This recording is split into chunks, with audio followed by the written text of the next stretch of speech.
ഇടുക്കി കട്ടപ്പനയിൽ ആത്മഹത്യ ചെയ്ത നിക്ഷേപകൻ സാബു തോമസിനെ പൊതുവേദിയിൽ അധിക്ഷേപിച്ച് CPM നേതാവ് MM മണി.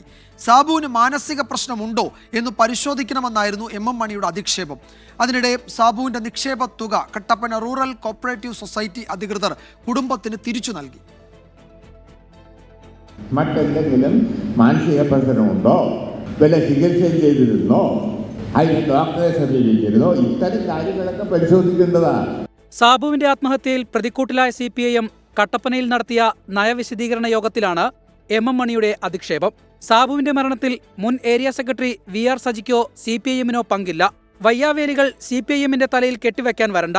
കോൺഗ്രസ് ഭരിച്ചുമുടിച്ച സൊസൈറ്റി നന്നാക്കാനുള്ള ശ്രമമാണ് CPIM നടത്തിയിട്ടുള്ളതെന്നും MM മണി പറഞ്ഞു.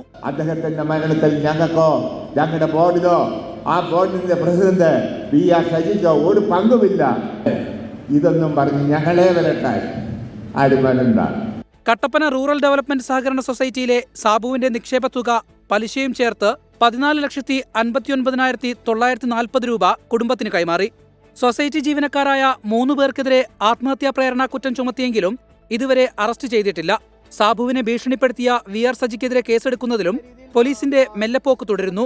ഇതിനിടെ ഇന്ന് പുലർച്ചെ സാബുവിന്റെ മാതാവ് ത്രേസ്യാമ്മ തോമസ് മരിച്ചു. വാർദ്ധക്യ സഹജമായ രോഗങ്ങളെ തുടർന്ന് ഏറെ നാളായി കിടപ്പിലായിരുന്നു. 24 ഇടുക്കി.